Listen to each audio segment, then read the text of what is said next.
Hello bachcho, let's read this question. The question say that which among the following will contain covalent double bond between its atom? Option A H2, option B O2, option C KCl, option D Cl2. तो सबसे पहले समझेंगे बच्चों की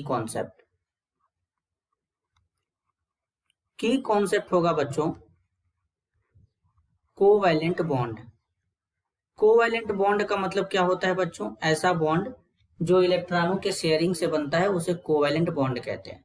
तो सबसे पहले बच्चों H2 दिया है, तो H2 में सबसे पहले हाइड्रोजन का एटॉमिक नंबर 1 होता है, इलेक्ट्रॉनिक कॉन्फ़िगरेशन 1 होता है।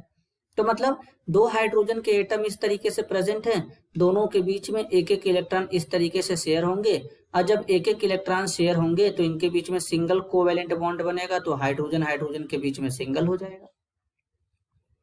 अब यहाँ पर बच्चों ऑप्शन बी में है O2। अब O2 की बात करेंगे तो ऑक्सीजन होता है, एटॉमिक नंबर 8 होता है, इलेक्ट्रॉनिक कॉन्फ़िगरेशन 2 और 6 होता है। इसके वैलेंस शेल में 6 इलेक्ट्रॉन है, ऑक्टेट कंप्लीट करने के लिए 2 इलेक्ट्रॉन चाहिए।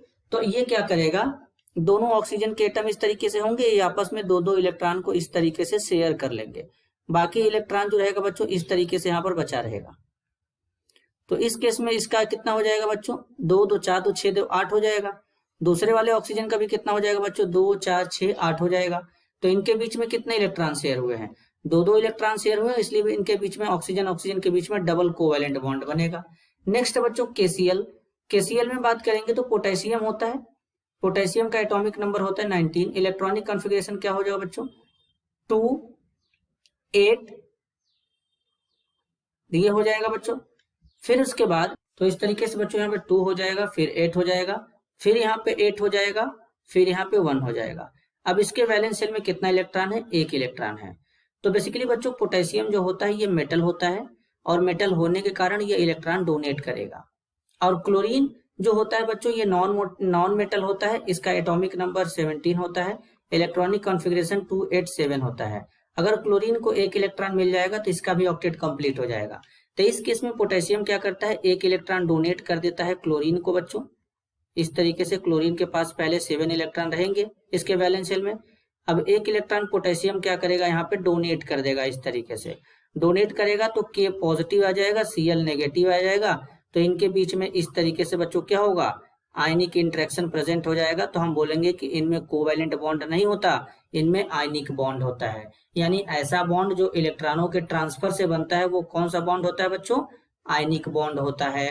अब नेक्स्ट है बच्चों Cl2 में देखेंगे तो क्लोरीन का वैलेंस इलेक्ट्रॉन 7 होता है। तो अब इसमें केवल क्लोरीन है दो, तो अब इन दोनों क्लोरीन के बीच में इलेक्ट्रॉन शेयर होंगे, एक एक इलेक्ट्रॉन शेयर हो जाएंगे, ऑक्टेट इनका हो जाएगा बच्चों कंप्लीट। तो 1 इलेक्ट्रॉन यहाँ पे इस क्लोरीन का, 1 इस क्लोरीन का, तो इन दोनों के बीच में इस तरीके से इलेक्ट्रॉन शेयर हो जाएंगे, और इलेक्ट्रॉन शेयर होने के बाद क्लोरीन के बीच में सिंगल बॉन्ड बनेगा।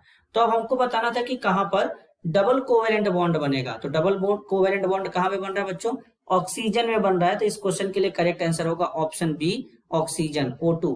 This is your answer. I hope you understood it well. All the best.